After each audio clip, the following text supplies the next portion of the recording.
ஒரு 3-4 பத்திரிகையாளர்கள் அங்கே போனாங்க. ஓகேங்களா? நேரில் போனவங்ககிட்ட நீங்கள் ஃபோன் பண்ணி கேளுங்க. ஒரு கேமராமேன் மயக்காட்சி விழுந்தவருக்கு தண்ணி போய் வாங்கிட்டு வராங்க.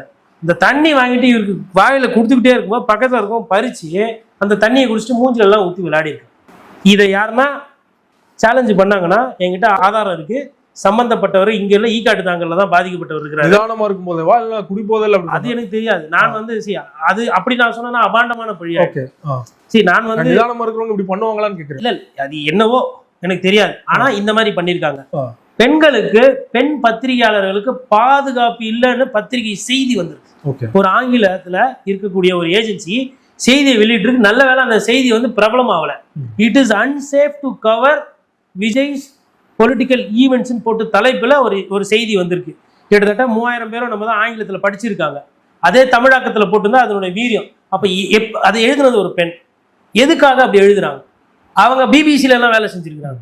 ஏதோ சாதாரண உங்களுக்கு வந்துட்டு பயிற்சி பெற்று அப்படிலாம் இல்லை.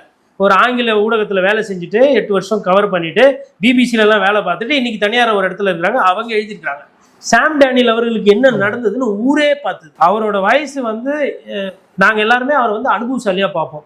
அவரோட பேசும்போது தலையில தலப்பா கட்டுறாங்க, அப்படி ஆட்டுக்கு போற மாலை போடுற மாதிரி போட்டு அப்படியே இழுத்துன்னு வராங்க. ரியாக்ட் பண்ணல. அப்படியே இல்லைங்க, தொழிலுங்க.